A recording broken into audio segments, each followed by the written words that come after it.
స్నేహితుందామా Cadbury Dairy milk.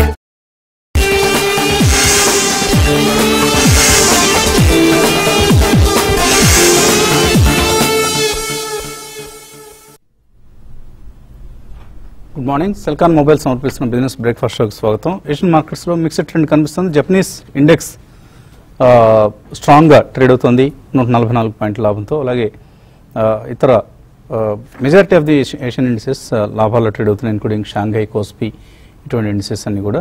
Taiwanese index మాత్రం నష్టాల్లో trade అవుతుంది. సో యూరోప్, జపాన్ మార్కెట్స్లో ఒక strong quantitative easing QE measures తీసుకుంటున్న ఫలితాల ప్రభావం మార్కెట్స్ మీద కనిపిస్తుంది. అక్కడ మార్కెట్స్ చాలా స్ట్రాంగ్గా ట్రేడ్ అవుతున్నాయి, European and Japanese markets. And ఇవాళ యూఎస్ మార్కెట్స్ సంబంధించి ఏప్రిల్ 28, 29 నిర్వహించిన ఎఫ్ఓఎంసీ మీటింగ్ ఏదైతే ఉందో దాని మినిట్స్, అంటే ఆ మీటింగ్లో తీసుకున్న నిర్ణయాలను ఫెడరల్ రిజర్వ్ ఇవాళ ప్రకటించబోతోంది. సో సెప్టెంబర్లో రేట్ హైక్ ఉంటుందా లేదా డోవిష్గా ఉంటుందా, ఎఫ్ఓఎంసీ మినిట్స్లో ఏం జరిగాయి అన్న అంశం కొంత మార్కెట్స్ని ప్రభావితం చేసే అవకాశం ఉంది యుఎస్ మార్కెట్ సంబంధించి ప్రధానంగా. సో మన మార్కెట్స్ విషయానికి వస్తే నిన్న last minute volatility, last hour volatility చూసాం. సో కొంత స్ట్రాంగ్గానే ఉన్నాయి అనుకున్న మార్కెట్స్ కాస్త చివరిలో మళ్ళీ సెల్లింగ్ విజృంభించడం, తర్వాత మార్కెట్స్ స్వల్ప నష్టాలతో క్లోజ్ కావడం చూసాం. సో ఏప్రిల్ ఆఖరు నుంచి మనం చూస్తున్న ఈ వీక్ ట్రెండ్ ఏదైతే ఉందో ఆ ట్రెండ్కు ఇంకా ఖచ్చితమైన బ్రేక్ పడలేదు.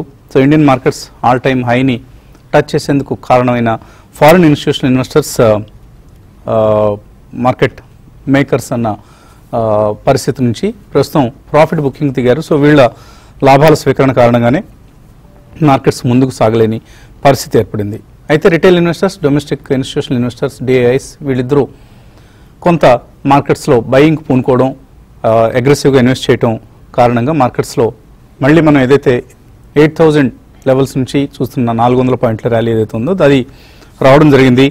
ఎఫ్ఐ బయింగ్ అంత ఉధృతంగా లేనప్పటికీ కూడా. సో ఎల్ఐసి గమనిస్తే మనం ఏప్రిల్ నెలలో 8,000 crores వర్త్ ఇన్వెస్ట్మెంట్స్ మార్కెట్స్లో చేయడం చూసాం. అలాగే ఈ నెలలో కూడా ఎల్ఐసి మార్కెట్స్లో అగ్రెసివ్గా ఇన్వెస్ట్ చేస్తుందన్న వార్తలు వస్తున్నాయి. So mutual fund subscriptions April నెలలో ఆల్ టైమ్ హైస్ దగ్గర, నిన్న మార్నింగ్ కూడా మనం ఈ అంశాన్ని అనుకున్నాం. సో ఆల్ టైమ్ హైస్ దగ్గర మ్యూచువల్ ఫండ్ సబ్స్క్రిప్షన్స్ ఉండడం, ఇదంతా కూడా మనకు కొంత మార్కెట్స్లో ర్యాలీకి ప్రధాన కారణం చెప్పుకోవచ్చు. అయితే ఈ సిరీస్ సంబంధించి 8275, 8450 ఇది ప్రస్తుతం మనం గమనిస్తున్న రేంజ్. ఈ రేంజ్ నుంచి బహుశా బయటపడే అవకాశాలు కనపట్లేదు, మనకు త్వరలోనే ఎక్స్పైరీ కూడా ఉంది కాబట్టి. సో ఫారిన్ ఇన్స్టిట్యూషనల్ ఇన్వెస్టర్స్ నుంచి కొంత సెల్లింగ్ ఆగిపోవటం ఒకటి ఊరట కలిగించే అంశం. డొమెస్టిక్ ఇన్స్టిట్యూషనల్ ఇన్వెస్టర్స్ నుంచి బయింగ్ కొనసాగుతుంది.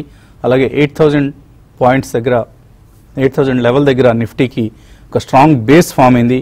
సో నిన్న కూడా మనం చూసాం 842327 ఈ లెవెల్ టచ్ చేసిన తర్వాత వెనక్కి రావటం నిఫ్టీ, అక్కడ నుంచి మళ్ళీ స్వల్పంగా నష్టపోవడం చూసాం. సో డెలివరీ బేస్డ్ బయింగ్ ఇంకా మనకు అగ్రెసివ్గా రావడం లేదు మార్కెట్స్లో. ప్రస్తుతానికి మిడ్ క్యాప్ అవుట్ పెర్ఫార్మెన్స్ కొనసాగుతుంది, బ్లూ చిప్స్లో ఇంకా బయింగ్ రావాల్సింది, కరెక్షన్ కొనసాగుతోంది. అండ్ లోవర్ లెవెల్స్ దగ్గర మాత్రం డిఐఎస్ కావచ్చు, రిటైల్ ఇన్వెస్టర్స్ కావచ్చు, బ్లూ చిప్స్ని కొంటూ వస్తున్నారు. సో నెక్స్ట్ 3 to 6 monthsలో ఈ పరిస్థితి రివర్స్ అయ్యే అవకాశాలు స్పష్టంగా కనిపిస్తున్నాయి. ఇంతకుముందు ఇండికేషన్స్ ఒకసారి లాస్ట్ 3 years నుంచి కనుక ట్రెండ్ మనం ఒకసారి చూస్తే ఇప్పుడున్న పరిస్థితి మనకు తెలియజేసేది ఏంటంటే నెక్స్ట్ 3 to 6 monthsలో ఒక మంచి మళ్ళీ అగైన్ మార్కెట్స్ బౌన్స్ బ్యాక్ అవుతాయి, స్ట్రాంగ్ ర్యాలీ ఉంటుంది అన్న అంశాన్ని ఇప్పటి పరిస్థితి స్పష్టం చేస్తుంది. సో బై ఆన్ డిక్లైన్స్, మంచి స్టాక్స్ను, రిజల్ట్స్ పాజిటివ్గా ఉన్నవి. టెంపరీగా ఒకవేళ రిజల్ట్ ఒక క్వార్టర్ దెబ్బతిన్నా కూడా తర్వాత క్వార్టర్స్లో బెటర్ పెర్ఫార్మెన్స్ ఉంటుంది అంటూ మేనేజ్మెంట్స్ ఇచ్చిన కామెంటరీని, వీటన్నింటినీ అబ్జర్వ్ చేస్తూ స్టాక్స్ బయింగ్ డెసిషన్స్ తీసుకోవచ్చు ఇన్వెస్టర్స్. మార్కెట్స్ గురించి మాట్లాడేందుకు అనలిస్ట్ మనతో సిద్ధంగా ఉన్నారు. సో నిన్న కూడా మనం లేట్ అవర్లో కొంత వోల్టైలిటీ చూసాం, మార్కెట్స్ నష్టపోవడం చూసాం. ఇవాళ ఎటువంటి పరిస్థితి ఉంటుంది అనుకుంటున్నారు? నిన్నటి ట్రేడింగ్ ప్యాటర్న్ చూస్తే కనుక మనకి లాస్ట్ 5 daysగా ఏదైతే ర్యాలీ ఉందో దాన్ని కొంచెం హాల్ట్ అయినట్టు చెప్పొచ్చండి మనం. బేసికలీ 8427 మేబీ అది ఒక మైనర్ రెసిస్టెన్స్ జోన్ 8450 అండ్ 8475 అనేది. సో అక్కడ కొద్దిగా హాల్ట్ అయినట్టు మనం చార్ట్స్ ప్రకారం చూస్తున్నాం. అండ్ నిన్న ఒక మైనర్ డోజీ ఫార్మేషన్ ఒకటి ఫామ్ అయింది మనకి. సో ఇది కొద్ది అన్సర్టనిటీ సూచిస్తుంది. బట్ ఏదైనప్పటికీ మనకి నిఫ్టీ కనుక 8300 ఏదైతే 200-డే మూవింగ్ యావరేజ్ ఉందో, అండ్ అదేవిధంగా 8267 20-డే మూవింగ్ యావరేజ్ అది. సో ఈ మూవింగ్ యావరేజ్ పైన ఉన్నంత కాలం maybe bull trend or maybe pull back rally ఏదైనా అనొచ్చు మనం, అది కొనసాగే అవకాశం ఉంది. మేబీ టిల్ 8544 అక్కడ ఒక గట్టి రెసిస్టెన్స్ అనేది మనం ఎదుర్కొనే అవకాశం ఉంది నిఫ్టీలో. So probably I think by on dips అని చెప్పొచ్చు ఈ స్టేజ్లో. So I think 40, 50, 70 points corrections వచ్చినా కూడా that's the opportunity to buy. And 8267 కింద మాత్రం స్ట్రిక్ట్ గా స్టాప్ లాస్ పెట్టుకోవాలి. అండ్ ఎగ్జిస్టింగ్ పొజిషన్స్ కూడా బిలో 83 స్టాప్ లాస్ పెట్టుకోవడం ఐ థింక్ మనకి ట్రేడ్ ని ప్రాఫిట్స్ ని ప్రొటెక్ట్ చేసుకున్నట్టు ఉంటుంది. అదేవిధంగా మనం చూస్తున్నాం basically last couple of days గా ప్రాబ్లీ డిఐఏ బయింగ్ చాలా ఉంది అని మనం చూస్తున్నాం మార్కెట్స్ లో. ప్రాబ్లీ ఇది 8000 అండ్ 8300 లెవెల్లోనే అయిపోయినట్టు కనిపిస్తుంది. బికాస్ 8300 దగ్గర అగ్రెసివ్ బయింగ్ అనేది మనం చార్ట్స్ ప్రకారం చూడట్లేదు. So probably I think 83 and 84 మధ్యలో కొద్దిగా రెసిస్టెన్స్ ఉండే అవకాశమే ఉంది. అండ్ వన్స్ 85 క్రాస్ అయినాక మేబీ షార్ట్ కవరింగ్ ర్యాలీ కానీ లేదంటే అగైన్ మళ్ళీ ఫ్రెష్ బయింగ్ కానీ వచ్చే అవకాశం ఉంది. సో ఈ నేపథ్యంలో బై ఆన్ డిప్స్ అని చెప్పొచ్చు 8250 కింద స్ట్రిక్ట్లీ స్టాప్ లాస్ పెట్టుకుని. అదేవిధంగా బ్యాంక్ నిఫ్టీ చూస్తే కనుక 18800 ఏదైతే రెసిస్టెన్స్ పాయింట్ ఉందో ఆల్మోస్ట్ మనకి అక్కడ 200 పాయింట్స్ కింద కొద్దిగా రెసిస్టెన్స్ జోన్లోకి రావడం చేసాం. సో ప్రాబ్లీ 18037 అదొక గట్టి సపోర్ట్ ఉంటుంది. మేబీ ఇక్కడ నుంచి 150-200 పాయింట్స్ పడితే బ్యాంక్ నిఫ్టీ తీసుకోవచ్చు. నిన్న మనం సీనెక్స్ ఐటీ చూసాం ఆల్మోస్ట్ 200-డే మూవింగ్ యావరేజ్ దగ్గరికి వచ్చి ఒక మైనర్ కరెక్షన్ రావడం చూసాం. అండ్ 100 పాయింట్స్ అబోవ్ నిన్న క్లోజ్ అయింది ప్రీవియస్ సెషన్స్ కన్నా. సో డెఫినెట్లీ కొంచెం సీనెక్స్ ఐటీ మీద we need to focus because IT stocks కొద్ది పెరిగే అవకాశం ఉంది. స్టాక్స్ లైక్ ఇన్ఫోసిస్, విప్రో ఇవన్నీ కూడా కొద్ది పెరిగే అవకాశం ఉంది. 2-3% కరెక్షన్ వస్తే ఈ స్టాక్స్ కూడా తీసుకోవచ్చు. ఇండివిజువల్ స్టాక్స్లో maybe Tata Elxsi and Nilkamal plastics ఈ రెండు వీ నీడ్ టు ఫోకస్. నేను టాటా ఎలక్సీ ఒక మంచి బ్రేక్అవుట్ రావడం చూసాం. So probably 1150 is a by point. So ఇక్కడ నుంచి మార్కెట్ రివర్స్ అయ్యి మేబీ టెక్నాలజీ కొద్ది పర్ఫామ్ చేయడం మొదలెడితే టాటా ఎలక్సీ మళ్ళీ 1300-1320 దాకా వెళ్ళే అవకాశం ఉంది. 2-3 ప్రైస్ పాయింట్స్లో అక్యుములేట్ చేయండి. సో మీ ట్రేడర్స్కి ఎటువంటి సలహా ఇస్తున్నారు? అంటే ఈరోజు మార్కెట్స్ కొంచెం నిన్నటికన్నా కొంచెం బెటర్గానే ఉండొచ్చు. నిన్న కూడా మనకి చాలా స్ట్రాంగ్గా ఉన్నాయి. అయితే లాస్ట్ ఒక 1.5 అవర్లో కొంత సెల్లింగ్ రావడం చూసాము. అయితే వోలటాలిటీ అనేది మార్కెట్లో కొనసాగే అవకాశం ఉంది. బట్ స్టాక్ స్పెసిఫిక్ బాగా పెరగడానికి ఛాన్సెస్ ఉన్నాయి. కాబట్టి ఇండివిజువల్ స్టాక్స్నే లాంగ్ పొజిషన్ తీసుకోమంటారు. మార్కెట్లో అంటే మార్కెట్ వీక్ ఉన్నా కూడా పెద్దగా అంటే డేంజర్ సిగ్నల్స్ అయితే కనపట్టలేదు. అంటే ఒక ప్యానిక్ సెల్లింగ్ లాంటిది కనపట్టలేదు. దీనికి మెయిన్ రీజన్ అంటే గ్లోబల్ కీస్ చాలా స్ట్రాంగ్ ఉన్నాయి. తర్వాత డొమెస్టిక్ ఫండ్స్ నుంచి బయింగ్ అనేది చూస్తున్నాము. దగ్గర 7 years హైలో మ్యూచువల్ ఫండ్ ఇన్వెస్ట్మెంట్ మన ఇండియన్ మార్కెట్లో ఉన్నాయి. ప్లస్ ఎఫ్ఐస్ చూస్తే లాస్ట్ 2-3 ట్రేడింగ్ సెషన్లో కొంత సెల్లింగ్ ఆపి కొంత బయింగ్ కూడా రావడం చూసాము. కాబట్టి ఇవన్నీ దృష్టిలో పెట్టుకుంటే నిన్న కొంచెం ఏంటంటే లాంగ్ అన్వైండింగ్ జరిగింది హైయర్ లెవెల్స్లో. దానివల్ల అంటే రివర్సల్ ప్యాటర్న్ ఏర్పడింది. కాబట్టి మార్కెట్లో ఒక చిన్న కరెక్షన్ వచ్చింది. బట్ ఆ కరెక్షన్ ఆగే అవకాశం ఉంది. పెద్దగా మార్కెట్లో పెద్ద కరెక్షన్ ఉండకపోవచ్చు. కాబట్టి డిప్స్లో బై చేసుకోమంటాను. సెలెక్టెడ్ స్టాక్స్లో ఈరోజు బయింగ్ చేస్తే కొంచెం ఇంటర్డే కోసం ప్రాఫిట్స్ రావడానికి అవకాశం ఉంది. కొంత రిజల్ట్ తర్వాత కంటిన్యూగా 2-3 ట్రేడింగ్ సెషన్లో వీక్గా ఉన్న ఓబీసీ ఈరోజు కొంచెం పెరగచ్చు. దాంట్లో లాంగ్ పొజిషన్ తీసుకోమంటాను. తర్వాత అపోలో టైర్స్ మనకి లాస్ట్ 2 days బ్యాక్ రికమెండ్ చేయడం జరిగింది. ఇది కూడా కరెంట్ లెవెల్స్లో అపోలో టైర్స్ మీరు ఇంటర్డే కోసం తర్వాత పొజిషనల్ ట్రేడర్స్ కూడా లాంగ్ పొజిషన్ తీసుకోమని చెప్తాను. తర్వాత అశోక్ లైలాండ్ రిజల్ట్ తర్వాత కన్సాలేషన్ తర్వాత ఒక అప్ట్రెండ్కి రెడీగా ఉంది. ఇది కూడా కరెంట్ లెవెల్స్లో పొజిషన్ ట్రేడర్స్ బై చేయమని చెప్తాను. ఈ విధంగా స్టాక్ స్పెసిఫిక్ ఉంటుంది. తర్వాత ఎస్బీఐ కూడా ఈరోజు కొంచెం పెరగడానికి అవకాశం ఉంది. దాంట్లో కూడా లాంగ్ పొజిషన్ తీసుకోవచ్చు. ప్లస్ సెల్లింగ్ కౌంటర్స్ విషయానికి వస్తే కొంత కమాడిటీస్ ఈరోజు వీక్గా ఉండే అవకాశం ఉంది. లాస్ట్ నైట్ గ్లోబల్గా కమాడిటీస్ బేస్ మెటల్స్లో చాలా సెల్లింగ్ చూసాము ఇంటర్నేషనల్ మార్కెట్లో. అది ఒక కారణం అని చెప్పొచ్చు. ప్లస్ రీసెంట్గా కొంత ర్యాలీ చూసాము. కాబట్టి కమాడిటీస్ హైయర్ లెవెల్లో ఈరోజు ఇంటర్డే కోసం సెల్ చేయొచ్చు. దాంట్లో భాగంగా హిండాల్కి ఒకటి సెల్ చేయమంటాను. తర్వాత JSP Jindal steel and power కూడా కరెంట్ లెవెల్స్లో 138 బిలో ఉంటే సెల్ చేయమంటాను. 140 దగ్గర స్టాప్ లాస్ పెట్టుకోమంటాను. ఇది కూడా 1.5-2% మార్జిన్స్లో ఎగ్జిట్ కమ్మంటాను. బట్ ఓవరాల్ ట్రెండ్ పరంగా చెప్పాలంటే మార్కెట్స్ బాగా స్ట్రాంగ్ ఉండే అవకాశం ఉంది. ఎక్కువ ఇండివిజువల్ స్టాక్సే బాగా పెరిగే అవకాశం ఉంటుంది. బ్యాంక్ నిఫ్టీలో నిన్న కూడా ప్రాఫిట్ బుక్ చేసుకోమన్నాం. హైయర్ నుంచి ఒక 200 పాయింట్స్ పడింది. ఈరోజు కూడా బ్యాంక్ నిఫ్టీ కన్సాలేషన్లో ఉండే అవకాశం ఎక్కువ ఉంది. హైయర్ సైడ్ చూసుకుంటే 18,450 లెవెల్స్ దాకా టెస్ట్ చేయొచ్చు. డౌన్ సైడ్ చూసుకుంటే 18,320. బట్ ఓవరాల్ ట్రెండ్ ఏంటంటే కన్సాలేషన్ స్టాక్ స్పెసిఫిక్ యాక్షన్ ఎక్కువ ఉంటుందని. కాలర్స్ లైన్లో ఉన్నారు. ఫస్ట్ కాలర్ మూర్తి విజయవాడ నుంచి. హలో. నమస్తే అండి. నమస్తే చెప్తారు. మీ సలహా మేరకు కేఈసీ ఇంటర్నేషనల్ యావరేజ్ ప్రైస్ 95లో 300 తీసుకున్నానండి. దీన్ని లాంగ్ టర్మ్ కోసం అచ్చి పెట్టుకోవచ్చా? అలాగే టీహెచ్సిఎల్ 90 రూపాయల్లో 300 షేర్లు ఉన్నాయండి. దీన్ని కూడా లాంగ్ టర్మ్ కోసం అచ్చి పెట్టుకోవచ్చా? మరి గుడ్ ఇయర్ అంటే ఏం చేయమంటారండి? బయటకు వచ్చేయమంటారా? బాగా డౌన్ ట్రెండ్ లో ఉంది. ఏదండి ఇంకోటి ఏదన్నారు? గుడ్ ఇయర్ రండి. మీరు కేఈసీ ఇంటర్నేషనల్ మనం 95 నుంచి చూసామంటే జస్ట్ ఒక 15 days బ్యాక్ 95, ఇప్పుడు ఈరోజు చూస్తే 120 అండి. 30% పెరిగింది ఈవెన్ మార్కెట్ వీక్ ఉన్నా కూడా. కాబట్టి మీరు హోల్డ్ చేయండి అండి. మార్జిన్స్ పెరుగుతున్నాయి. మెయిన్ రీజన్ ఏంటంటే మార్జిన్స్ పెరుగుతున్నాయి, అదొక కారణం అని చెప్పొచ్చు. డెఫినెట్గా ఫండమెంటల్స్ ఇంప్రూవ్ అవుతున్నాయి కాబట్టి హోల్డ్ చేయమంటాను. తర్వాత గుజరాత్ హెవీ కెమికల్స్ మాత్రం మీరు కరెంట్ లెవెల్స్లో ఇది కూడా హోల్డ్ చేయొచ్చండి. స్ట్రాంగ్గానే ఉంది. రీసెంట్ డేస్లో ఇది మంచి అప్ ట్రెండ్ వచ్చి కన్సాలిడేషన్లో ఉందండి. మళ్ళీ దీంట్లో కూడా మీకు అప్ ట్రెండ్ కొనసాగే అవకాశం ఉంది. హోల్డ్ చేయమనే చెప్తానండి. హైదరాబాద్ నుంచి రామిరెడ్డి లైన్లో ఉన్నారు. హలో సార్, నమస్కారం సార్. నమస్తే అండి, అడగండి సార్. నిన్న కాపర్ అండ్ సిల్వర్ గోల్డ్ బాగా పడ్డాయి కదా సార్. ఈ రోజు సిల్వర్ అండ్ కాపర్ ఎలా ఉన్నట్టు ఉంది సార్? బయింగ్ లో ఉండొచ్చు సార్, సెల్లింగ్ లో ఉండొచ్చు సార్? జర లెవెల్స్ కూడా చెప్పండి sir. Okay, copper and gold. Copper విషయానికి వస్తే నేను చూసామండి, ఎక్కువ బేస్ మెటల్స్ లో లాస్ట్ 2 days గా కరెక్షన్ చూస్తున్నామండి. కాపర్ మరీ ఎక్కువ కంపేర్ టు అదర్ చూసుకుంటే నికెల్ అండ్ కాపర్ ఎక్కువ పడింది. కాబట్టి కాపర్ మనకి రీసెంట్ గా చూస్తే 420 నుంచి కరెక్ట్ కావడం చూసామండి. ఇది 385 దాకా రావచ్చండి. 392 అండ్ 385 లెవెల్స్ కాపర్ టెస్ట్ చేసే అవకాశం ఉంది. సిల్వర్ విషయానికి వస్తే సిల్వర్ రీసెంట్ డేస్ లో 37,000 నుంచి అరౌండ్ దగ్గర 40,000 దాకా రావడం చూసాము. బట్ ఈ లెవెల్లో రెసిస్టెన్స్ ఫేస్ చేసి డౌన్ సైడ్ చూసుకుంటే 38,200 దాకా రావచ్చు. రెసిస్టెన్స్ విషయానికి వస్తే 39,450 అండ్ 500 దగ్గర రెసిస్టెన్స్ ఉంటుంది. ఈవెన్ నెక్స్ట్ ఫ్యూ డేస్కి మాత్రం ఓవరాల్ బేస్ మెటల్స్ అన్ని వీక్గా ఉండే అవకాశం ఉంది. ఒక న్యాచురల్ గ్యాస్ మాత్రం అప్ ట్రెండ్ ఉంటుందండి. దాంట్లో బై పొజిషన్ తీసుకోండి. మిగతా క్రూడ్ కమాడిటీస్ అన్ని కూడా హై లెవెల్ సెల్ చేయమంటానండి. మరిన్ని కాల్స్ అండ్ మెయిల్స్ తీసుకునే ముందు కాసేపు ప్రకటన.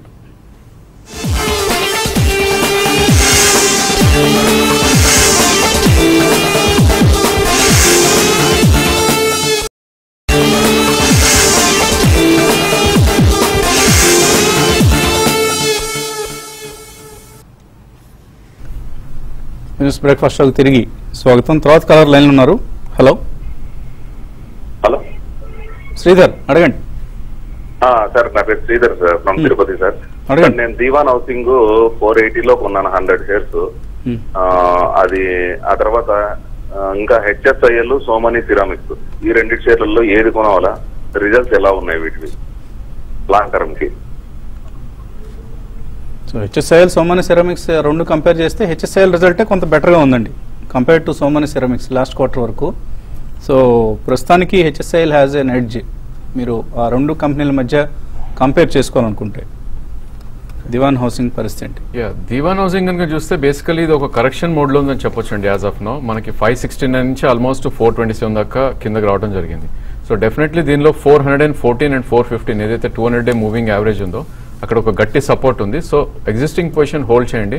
ప్రాబ్లీ 400 ఎరో ఇంకా యావరేజ్ చేయొచ్చు మీరు 400కి వస్తే కనుక. Maybe 6 months to 1 year hold చేస్తే కనుక మళ్ళీ 500 and 550 దాకా వెళ్ళే అవకాశం ఉంది. It's a good share on charts. HSIL మాత్రం లాస్ట్ 4 monthsగా ఒక కన్సాలిడేషన్ జోన్లో ఉంది. సో 306 నుంచి ఆల్మోస్ట్ 470 దాకా పెరిగి ఒక కన్సాలిడేషన్ ఉంది. కరెంట్లీ 356లో ట్రేడ్ అవుతుంది. సో దీన్ని కూడా మనం చూస్తే కనుక 300-325 మధ్యలో గట్టి సపోర్ట్ ఉంది. మేబీ అక్కడికి వస్తే you can buy more in case మీ దగ్గర హోల్డింగ్ ఉంటే కనుక ఇంకొన్ని యాడ్ చేయండి. లాంగ్ టర్మ్ 1 year చూస్తే కనుక మీరు డెఫినెట్లీ ఇది మళ్ళీ 460 and 500 మధ్యలోకి వెళ్ళే అవకాశం ఉంది. రెండు కూడా మంచి స్టాక్స్ బై చేయండి. డిప్స్లో ఉన్నాయి, హోల్డ్ చేయండి. అద్దంకి నుంచి వెంకటేశ్వర లైన్లో ఉన్నారు. హలో నమస్తే సార్. అడగండి వెంకటేశ్వర గారు. నమస్తే సార్. నమస్తే, అడగండి. సింటెక్స్ 120లో కొన్నాం సార్. ఓకే, ఏంటి మీ డౌట్ ఏంటి ఇప్పుడు? సింటెక్స్ 120లో కొన్నారు, హోల్డ్ చేయండి అండి. కొంచెం హైలో కొన్నా కూడా స్టాక్ ఏంటంటే పెద్దగా పట్టలేదు, అట్లనే పెరగట్లేదండి. ఒక కన్సాలిడేషన్ జోన్ అంటాం దీన్ని. లాస్ట్ ఒక 3-4 నెలలుగా ఇదే రేంజ్లో ఉంది. ప్లస్ రిజల్ట్ కూడా మన రిజల్ట్ కూడా చూసానండి, బాగున్నాయి, మంచి రిజల్టే. తర్వాత నెక్స్ట్ 2-3 quarter రిజల్ట్ కూడా బాగుండే అవకాశం ఉంది. మీరు హోల్డ్ చేయండి. 120 కానీ క్రాస్ అయ్యిందంటే న్యూ ఐస్ టెస్ట్ చేసే అవకాశం ఉంది. Around 140 to 150. Even long term కోసం కూడా మీరు హోల్డ్ చేయమంటారు. 200-220 దాకా పెరగచ్చండి. విజయవాడ నుంచి కుమార్ లైన్లో ఉన్నారు. హలో 85లో ప్రజ్ 75లో కొన్నానండి, హోల్డ్ చేయొచ్చా? ఏదన్నారు?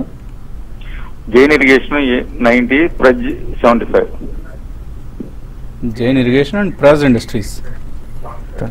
ప్రాజ్ కొద్ది డౌన్ ట్రెండ్ లో ఉన్న స్టాక్ అండి. మేబీ ఐ థింక్ ఇది అవాయిడ్ చేయొచ్చు. ఒకవేళ ఉంటే కనుక ర్యాలీస్ లో సెల్ చేయమని చెప్తాను. స్ట్రిక్ట్లీ మీరు ప్రీవియస్ లో ఏదైతే 58 ఉందో ఆ స్టాప్ లాస్ పెట్టుకుని మీరు రన్ చేయండి. మేబీ పుల్ బ్యాక్ ర్యాలీ వస్తే కనుక 63 and 65 దాకా వచ్చే అవకాశం ఉంది. అక్కడ మీరు ఎగ్జిట్ అవటకు ప్రయత్నించండి. I think Jain irrigation probably ఒక గ్యాప్ అప్ ర్యాలీ చూసాం మనం 2 days కింద.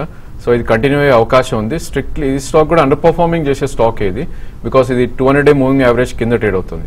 సో మీకు ర్యాలీస్లో కనుక 72 and 76 దగ్గరకు వస్తే కనుక మీరు డెఫినెట్లీ ప్రాఫిట్ బుక్ చేయండి. అదేవిధంగా ఉన్న పొజిషన్కి మీరు స్ట్రిక్ట్లీ 65 కింద స్టాప్ లాస్ పెట్టుకోండి. ఈమెయిల్ సందేహాలు కూడా వచ్చాయి. గోపి అడుగుతున్నారు, గోల్డ్ మానిటైజేషన్ స్కీమ్ను బ్యాంక్స్ ఆఫర్ చేస్తున్నాయి, ఇందులో ఇన్వెస్ట్ చేయడం మంచిదేనా కాదా? Definitely it's a win win situation అండి for both customers and banks and the economy also. ఎందుకంటే ఇంట్లో ఊరికే ఎనపెట్లో ములుగుతూ పడి ఉండే బంగారు ఆభరణాలు ఎప్పుడో కానీ వాడరు వాటిని. సో అటువంటివి ఏమైనా ఉంటే అటు తీసుకెళ్ళి బ్యాంకులో పెడితే ఎంత ఇంట్రెస్ట్ వచ్చినా 1% వచ్చినా 2% వచ్చినా whatever interest that can earn for us is a bonus amount, ఫ్రీగా వచ్చినట్లు ఆల్మోస్ట్ మనకి. సో మరోవైపు ఎకానమీకి కూడా ఇది ఉపయోగపడుతుంది. టన్నుల కొద్దీ బంగారాన్ని మనం దిగుమతి చేసుకుంటున్నాం. ప్రతి ఏటా 400 నుంచి 500 టన్నుల బంగారం దిగుమతి చేసుకుంటున్నాం. ఇటువంటి దిగుమతులకు ఇకపై మనం బ్రేక్ వేయచ్చు కొంతమేరకైనా. ఎందుకంటే అన్ప్రొడక్టివ్గా పడి ఉన్న గోల్డ్ని ప్రభుత్వానికి ఇచ్చేస్తున్నాం, మనం బ్యాంకులకు ఇచ్చేస్తున్నాం. సో దాన్ని బ్యాంకులు గోల్డ్ జ్యువెలర్స్కి తిరిగి లెండింగ్ చేస్తారు. సో జ్యువెలర్స్ ఇంపోర్ట్స్ తగ్గించుకుంటారు. ఇక నుంచి మనం ఇచ్చే బంగారాన్ని వాళ్ళు మళ్ళీ రీసైకిల్ చేసుకోవడానికి ఉపయోగపడుతుంది. అండ్ కస్టమర్స్కి 1 year తర్వాత లాకిన్ ఉంటుంది, 1 year పాటు. సో లాకిన్ తర్వాత ఎప్పుడు కావాలంటే అప్పుడు బంగారాన్ని లేదా క్యాష్ అయినా తీసుకోవచ్చు. ఆ బంగారం విలువకు సరిపడే క్యాష్ని కూడా తీసుకోవచ్చు. సో విన్ విన్ సిచ్యువేషన్ అవుతుంది. డెఫినెట్గా మన దగ్గర ఉన్న నిరుపయోగంగా పడి ఉన్న బంగారం మొత్తాన్ని బ్యాంక్స్కి ఇచ్చేస్తే అటు ఎకానమీకి మంచిది, మనకు కూడా ఎంతో కొంత వడ్డీ మొత్తం వస్తుంది. అండ్ క్యాపిటల్ గెయిన్స్ ట్యాక్స్ ఉండదంటున్నారు, వెల్త్ ట్యాక్స్ లేదంటున్నారు, అలాగే వడ్డీ ఆదాయం మీద ఎటువంటి ట్యాక్స్ ఉండదంటున్నారు. అన్ని విధాలుగా బెనిఫిషియల్. డెఫినెట్లీ ప్రతి ఒక్కళ్ళు కూడా ఈ స్కీమ్ని వినియోగించుకుంటారని ఆశిద్దాం. రాధాకృష్ణ మెయిల్ పంపించారు, క్రెప్స్ బయోకెమికల్స్ 2 years కోసం తీసుకోవచ్చా, హోల్డ్ చేయొచ్చా? 2 years కోసం క్రెప్స్ బయోకెమికల్స్ మీరు బై చేసుకోవచ్చు అండి. అంటే రీసెంట్గా చూస్తే 20 నుంచి పెరుగుతూ వచ్చింది. మీరు డిప్స్లో మీరు బై చేసుకోమని చెప్తారండి. కావూరు లోహిత అడుగుతున్నారు, ఏవైనా కాల్స్ ఆర్ పుట్స్ను రికమెండ్ చేస్తారా ఈ సమయంలో? బేసికలీ అప్ ట్రెండింగ్ స్టాక్స్ ఏవైతే ఉందో వాటిల్లో మీరు యూ కెన్ లుక్ అండి. I think one stock is Adani enterprises. So ఇది మనకి న్యూయర్ హైస్ ఫామ్ అవుట్ అని చూస్తున్నాం. మేబీ కరెక్షన్ కోసం వెయిట్ చేయండి. 720 దగ్గర మంచి సపోర్ట్ ఉంది. 770 కరెంట్ మార్కెట్ ప్రైస్. 725, 730 వచ్చినప్పుడు మేబీ 800 కాల్ ఆప్షన్ తీసుకుంటే I think you can make money in this settlement. Suresh అడుగుతున్నా, టాటా స్టీల్ 400 కాల్స్ ఉన్నాయి, బ్యాంక్ నిఫ్టీ 19,000 కాల్ కూడా ఉంది, ఏం చేయాలి? టాటా స్టీల్ రిజల్ట్ ఈ రోజు ఉందండి. చూడండి, రిజల్ట్ తర్వాత స్టాక్ 460 పైన సస్టైన్ కాగలైతే మీరు హోల్డ్ చేయండి అండి. అట్లీస్ట్ 480 అనేది హ్యూజ్ రెసిస్టెన్స్ ఉంటుంది. రిజల్ట్ తర్వాత అరౌండ్ 480 దాకా బాగా వస్తే 480 పైన సస్టైన్ అవుతుంది. లేదంటే మాత్రం మీరు కాల్ నుంచి ఎగ్జిట్ కమ్మని చెప్తాను. బ్యాంక్ నిఫ్టీకి 1-2 రోజులు కన్సల్టేషన్ ఉంటుందండి. బ్యాంక్ నిఫ్టీ కాల్స్ మాత్రం హోల్డ్ చేయమని చెప్తానండి. రాజ్యలక్ష్మి, టీసీబీ లేదా సిండికేట్ బ్యాంక్, ఈ రెండింటిలో షార్ట్ టర్మ్ కోసం ఏది బెటర్ బై అవుతుంది? I think DCB is a better by అండి. ప్రాబ్లీ ఇది న్యూయర్ హైస్ ఫామ్ అవుట్ అని చూస్తున్నాం. చార్ట్స్ పరంగా చూస్తే కనుక ఇది 100 నుంచి 128 దగ్గర ఒక బ్రేక్అవుట్ ప్యాటర్న్ లో ఇది ట్రేడ్ అవుతుంది. So definitely DCB is a good bye. Maybe మీరు ఒక 2 price points లో 120 అండ్ మేబీ 110 ఆ రేంజ్ లో మీరు తీసుకుంటే నెక్స్ట్ 6 months లో 160 దాకా వెళ్ళే అవకాశం ఎక్కువ ఉంది. పవన్ కుమార్, నిఫ్టీ 8500 కాల్ ఉన్నాయట, హోల్డ్ ఆర్ ఎగ్జిట్?